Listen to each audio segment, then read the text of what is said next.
जय हिंद, जोहार झारखंड। मैं शमशाद आलम। आज जिस मुद्दे पे बात करने वाले हैं वो मुद्दा है गौतम अडानी। गौतम अडानी झारखंड में अचानक आते हैं। आने के बाद जो है कि झारखंड के मुख्यमंत्री हेमंत सोरेन से 2 घंटा हाई प्रोफाइल मीटिंग होती है। आखिर ये मीटिंग और अचानक आना क्या दर्शाता है? क्या झारखंड की राजनीति की गलियों में कुछ हलचल होने वाली है या फिर क्या चर्चा है? आखिर राजनीति पंडित का क्या कहना है, ये सारी बात करेंगे। और आखिर जो है कि क्या गौतम अडानी जो अडानी ग्रुप का चेयरमैन है वो अचानक आके हेमंत सोरेन से क्यों मिले, क्यों, इसलिए क्या कि गौतम अडानी जो है कि वो हेमंत सोरेन से डर गया या झुक गया, या फिर गौतम अडानी और कुछ खेला करने के लिए झारखंड में आया है? चलिए चलते और सारी बात को विस्तार रूप से समझते हैं। आप लोग वीडियो में अंत तक बने रहिए। सारी बात जो है कि आपको विस्तार रूप से समझाएंगे कि गौतम अडानी जो है कि झारखंड में आए, अचानक क्यों आए और क्या बात हुआ आने की झारखंड के मुख्यमंत्री हेमंत सोरेन से। तो दरअसल बात यहां पर यह है कि आप देखेंगे कि झारखंड का बजट सत्र चल रहा था, बजट सत्र की समाप्ति, और अचानक गौतम अडानी आने की प्राइवेट जेट से वो आते, आने के बाद डायरेक्ट जो है कि हेमंत सोरेन आने की झारखंड के मुख्यमंत्री के आवास पहुंचते हैं। पहुंचने के बाद 2 घंटा बैठक होती है, हाई प्रोफाइल बैठक होती है, सचिव भी हैं और मतलब मुख्यमंत्री का अपर सचिव भी है, सारे लोग बैठ के बात होता है। इसके बाद का जो कहानी है वो ये समझना होगा कि आखिर अचानक क्यों आए। तो दरअसल बात यहां पर यह देखा गया कि पोड़ैयाहाट के विधायक प्रदीप यादव इस सत्र के दरमियान में जो है कि सरकार से काफी ज्यादा सवाल गौतम अडानी को लेकर उन्होंने बात किया। गौतम अडानी को लेकर आखिर बात क्यों किया? तो गोड्डा यानी कि गोड्डा संसदीय क्षेत्र में गोड्डा पावर प्लांट यानी कि अडानी का पावर प्लांट है, उस पावर प्लांट को लेकर प्रदीप यादव ने कई तरह का सवाल जो है कि वर्तमान की सरकार से पूछा। क्योंकि ये जो प्लांट है 2014 में रघुवर दास की सरकार के टाइम में जो है कि इसकी इनॉग्रेशन हुई थी। उस दरमियान में बहुत ऐसा कुछ बताया गया कि जो मतलब काफी ज्यादा जो है कि पालन नहीं किया गया। जो मानक है उस मानक को पालन नहीं किया गया इस कंपनी के द्वारा, यानी कि इस बड़े उद्योगपति यानी कि गौतम अडानी के द्वारा। तो आखिर कौन कौन सा बात है जिस बात को लेकर उन्होंने पालन नहीं किया और जो है कि सारा चीज को ताक पे रख के और वो झारखंड को जो है कि लूटने का काम किया। तो यहां पर यह है कि पोड़ैयाहाट के विधायक प्रदीप यादव सवाल पूछता है कि वर्तमान की सरकार से क्या आपको मालूम है कि जो गौतम अडानी का पावर प्लांट गोड्डा में चल रहा है वहां पर जो है कि जो दर जमीन की जो रेट मिलने वाली थी वो क्या थी, या फिर वहां के जो प्लांट द्वारा जो जमीन के अधिग्रहण किया गया उसका एक बार आप जांच करवा लीजिए। अगर इस जांच में जो है कि साफ पता चल जाएगा कि कितना सही तरीके से जमीन का अधिग्रहण हुआ है या फिर क्या हुआ है। क्योंकि जमीन अधिग्रहण में जो है कि एसपीटी एक्ट का उल्लंघन किया गया है। ये बात क्या आपको मालूम है? ये बात कह रहा है आने की पोड़ैयाहाट के विधायक प्रदीप यादव वर्तमान की सरकार से पूछ रहा है। क्या आपको मालूम है कि जमीन अधिग्रहण में जो अडानी प्लांट के द्वारा किया गया है गोड्डा में, वहां पर जो है कि भाई कि एसपीटी एक्ट का उल्लंघन किया गया। किस किस किस वजह से उल्लंघन किया गया? तो यहां पर बताया गया कि शमशान की कुछ जमीनें या फिर जो है कि नहरे की कुछ जमीनें जो है कि वो अधिग्रहण कर लिया, जबकि आदिवासियों की जमीन अगर लेना है तो उनकी सहमति होनी चाहिए। और जमीन अगर आप लेंगे तो निजी कार्य के लिए जमीन नहीं लेंगे, आप जो है सार्वजनिक कार्य के लिए, जो सभी के लिए हो, पूरे झारखंड के हित के लिए हो, वो ऐसा बात है। लेकिन यहाँ तो कंपनी जो है वो कंपनी निजी कोई व्यक्ति का कंपनी यानी कि अडानी ग्रुप का जो है कि वो कंपनी है। अब ये सवाल तो बहुत जो है कि धारदार सवाल।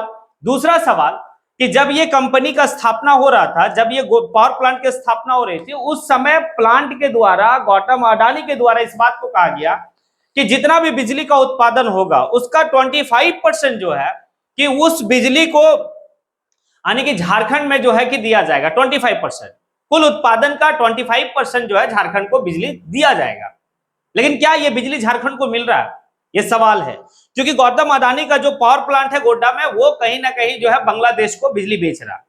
अब ये सवाल से काफी ज्यादा जो है कि ध्यान आकर्षण में ये सवाल पूछा गया और वर्तमान की सरकार को इस मुद्दे के ऊपर ध्यान लाने की बात किया गया। अब इस बात को लेकर जो है कि वर्तमान की सरकार, हेमंत सोरेन की सरकार, एक जांच की टीम बनाई, और टीम बनाने के बाद जो है कि काम चालू कर दी। अब इसी बात को लेकर कहीं ना कहीं जैसे ही सत्र समाप्त हुआ उसके अगले दिन ही जो है कि अडानी का झारखंड का दौरे पे आना, अचानक आना और मुख्यमंत्री के साथ बैठना, मुख्यमंत्री के साथ बैठकर आखिर जो है कि 2 घंटा हाई प्रोफाइल मीटिंग होना।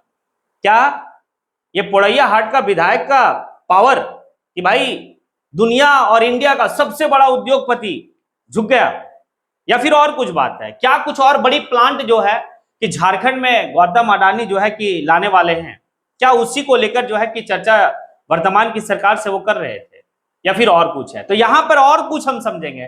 कुछ लोगों का कहना यह है कि कांग्रेस का प्रेशर पॉलिटिक्स है, क्योंकि जिस तरीके से कांग्रेस ने गौतम अडानी को लेकर जो है कि मतलब प्रेशर डाला है वर्तमान की सरकार पे, बस उसी का नतीजा है।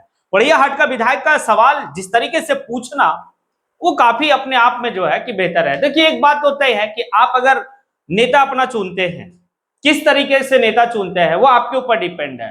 क्या सदन में वो मुद्दा आपके लिए उठाता है या नहीं उठाता है, क्या आपके हित के लिए मुद्दा उठाता है कि नहीं उठाता है? बताइए, यहां पर जो है कि पोड़ैयाहाट के विधायक जो है कि प्रदीप यादव, ये भी मुद्दा उठाए कि जब जमीन की बात हो रही थी 25 से 30 लाख जो है कि जमीन का मतलब दर था, मतलब रेट देना था, लेकिन अचानक जो है कि उस समय की तत्कालीन जो सरकार रघुवर दास की सरकार थी, वो 3,75,000 में ही सारा कहानी हो गया। उसके बाद हो हंगामा होता, हो हंगामा होने के बाद जो है कि एक जांच टीम बैठती है। जांच टीम बैठने के बाद जो है फिर से उस दर को बढ़ाया गया और 12.5 लाख रुपया, ये भी ना काफी था, ये भी बहुत ज्यादा नहीं था। कहां 25 से 30 लाख, यानी कि जमीन कूड़े के भाव में जो है लोगों का लेकर और कंपनी को दे देना, उद्योगपतियों को देना।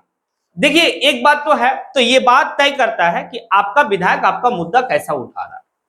देखिए, मुद्दा जब उठता है, उठने के बाद सरकार उस मुद्दा पर कितना वर्क करती है, ये एक बहुत बड़ा चैलेंजिंग होता है। कि अगर सरकार मुद्दा पर, अगर आपका उठाया हुआ मुद्दा पर कार्य कर रही है, दैट मीन्स आपका मुद्दा उठाना सफल है।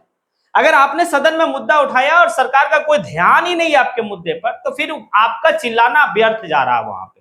लेकिन प्रदीप यादव एक काफी सुझे हुए नेता है और काफी बारीकी तरीके से किसी भी मुद्दा को जो है कि सदन के पटल पे रखते हैं। वो रखे तो ये नतीजा है।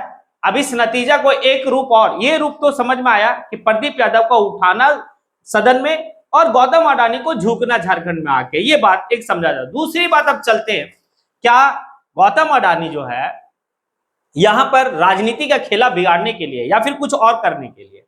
क्योंकि जिस तरीके से देखा गया सत्र के दौरान में, कि सत्र के दौरान में बीजेपी कभी भी जो है कि हेमंत सोरेन के ऊपर हावी नहीं हुआ, विपक्ष का भूमिका उस तरीके से नहीं निभाया जिस तरीके से बीजेपी को जाना जाता है। क्योंकि बीजेपी चाहे वो सत्ता दल में रहे या विपक्ष में रहे, हम तो कहते हैं कि बीजेपी सबसे बेहतर अगर अपना रूप दिखाता तो विपक्ष में रह के रूप दिखाता है। ये बात हम लोग भूल नहीं सकते हैं कि 2 विधायक ही, 3 विधायक ही दिल्ली में रहा करता था बीजेपी का, बाकी सब है आम आदमी पार्टी का, उसके बावजूद भी सदन में जो है कि लड़ा करता था। तो ये तो विपक्ष का। लेकिन झारखंड में इस बार का जो बजट सत्र चला, इस बजट सत्र में बीजेपी का वो वाला रूप नहीं देखा गया जो रूप दिखना चाहिए विपक्ष में रह के। लेकिन रूप किसका दिख रहा था? जयराम महतो का। जयराम महतो जो है कि उस विपक्ष की अहम भूमिका निभाया। अब इस बात को सोचिए, क्या ऊपर से उद्योगपतियों का खेला चल रहा है? क्योंकि यहां पर गौतम अडानी जो है वो, यानी कि बीजेपी का दुलरुआ जो है उद्योगपति है, एक मित्रता है वर्तमान के प्रधानमंत्री और गौतम अडानी की दोस्ताना को लेकर।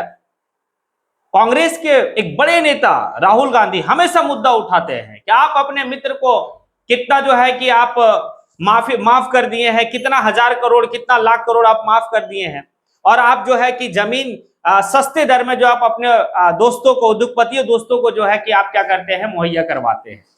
तो क्या आने वाले वक्त में क्या ये उद्योगपति खेला करने वाला है कि आगे चलकर जेएमएम और बीजेपी की सरकार बनेगी और कांग्रेस को जो है कि किनारे कर दिया जाएगा? अब यहां पर एक बात देखिए, कांग्रेस का हमेशा से जो है अडानी ग्रुप को लेकर काफी ज्यादा तलख रहा है और बहुत ज्यादा जो है कि वो अपना मुद्दा को जो है कि राहुल गांधी या फिर उनके बड़े बड़े नेता जो नेशनल लेवल का नेता है, वो तो आप मतलब झारखंड के प्रदीप यादव तो ठीक है कि वो तो झारखंड के नेता, लेकिन बड़े बड़े जो नेशनल लेवल के लीडर है कांग्रेस का, वो भी जो है कि अडानी को लेकर काफी ज्यादा जो है कि मतलब एग्रेसिव रहते, काफी ज्यादा तलक उनके ये में है। साथ ही साथ अगर हम चले, आरजेडी जो अभी महागठबंधन का हिस्सा है, आरजेडी का भी तेजस्वी यादव जो है कि गौतम अडानी को लेकर काफी ज्यादा तलक रूप अपना दिखलाते हैं। तो क्या इस बात का मायने लगाया जा सकता है कि आने वाले वक्त में जो है कि सरकार में कुछ ना कुछ जो है कि हलचल होगी? क्या? और इसका जो सबसे बड़ा पावर है वो गौतम अडानी है। या फिर जांच होकर गौतम अडानी का जो गोड्डा में पावर प्लांट है उसे बंद कर दिया जाएगा, या फिर उन लोगों का जो वादा किया गया था क्या वो वादा फिर से पूरा किया जाएगा, क्या जांच कमेटी में क्या रिपोर्ट आती है, ये सारी बात देखना होगा। अब आप लोगों से सवाल है, क्या मैंने जो कहा कि जिस तरीके से सत्र के बाद तुरंत अडानी को झारखंड में आना और एक हाई प्रोफाइल मीटिंग करना मुख्यमंत्री के साथ, क्या ये कांग्रेस का प्रेशर पॉलिटिक्स है या फिर total credit goes to Poraiyahat का विधायक एमएलए ऑफ पोड़ैयाहाट प्रदीप यादव? क्या लगता है आप लोगों को? या फिर जो है कि आगे जो है कि जेएमएम और बीजेपी की सरकार बनने वाली है और विपक्ष में कांग्रेस, आरजेडी, वाम दल, जयराम रहेंगे, या फिर और कुछ होने वाला? आप लोग अपना जो है कि प्रतिक्रिया इस वीडियो में जरूर दे, क्योंकि काफी ज्यादा महत्वपूर्ण मुद्दा है। क्योंकि उद्योग को आना झारखंड में, या फिर आकर यहाँ पर लूट खसोट करना, या फिर यहाँ के लोगों के लिए रोजगार उत्पन्न करना, ये सारी बात पे आपकी क्या राय है, काफी ज्यादा इंपॉर्टेंट है। जयराम महतो भी जो है कि इस बात को लेकर हमेशा रहता है कि भाई जितने भी प्लांट आती है, जितने भी ये आती है, वो स्थानीय लोगों को रोजगार नहीं देती है। अब क्या लगता है आप लोगों को? क्या मैंने जो कहा वो सही कहा या फिर और कुछ है? आप कमेंट बॉक्स में आके कमेंट जरूर करें। इसी के साथ मैं अपनी बात को यहीं पे समेटता हूं। जय हिंद।